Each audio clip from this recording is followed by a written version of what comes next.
ज्या वेळेला आमच्या महाराष्ट्रामध्ये काही प्रॉब्लेम येतात तेव्हा पहिले भैया इकडनं पळतात यूपीला. ज्या वेळेला मुंबईवरती कोणताही संकट येतो, तुम्ही मध्यंतरी पाऊस येऊन गेला किंवा काही झालं पूर्णाच्या वेळेला, हे लोक सगळी घाण इकडे टाकून जातात, भाजीच्या थैल्यात वगैरे वगैरे. आणि उद्या काय मुंबईवरती महाराष्ट्रावरती झालं की साफसफाई पण आम्ही करायची, सगळ्या गोष्टी आम्हीच करायच्या. मग हे लोक काय करणार?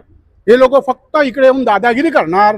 आम्ही जर इथं कुठे भाजीवाल्याच्या बाजूला जर कुठे गाडी वगैरे लावली, बाईक वगैरे लावली, तो आम्हाला अजिबात लावायला देत नाही. बोलता नाही नाही घेऊन ये. मी बोला आधी 2 मिनिटं फक्त मिरची आणि लिंबू घेऊन येतोय. नाही नाही नाही तुमको हमारी जर भाजी लेने का तो लो उधर लगाने का नहीं. मी बोला का पण?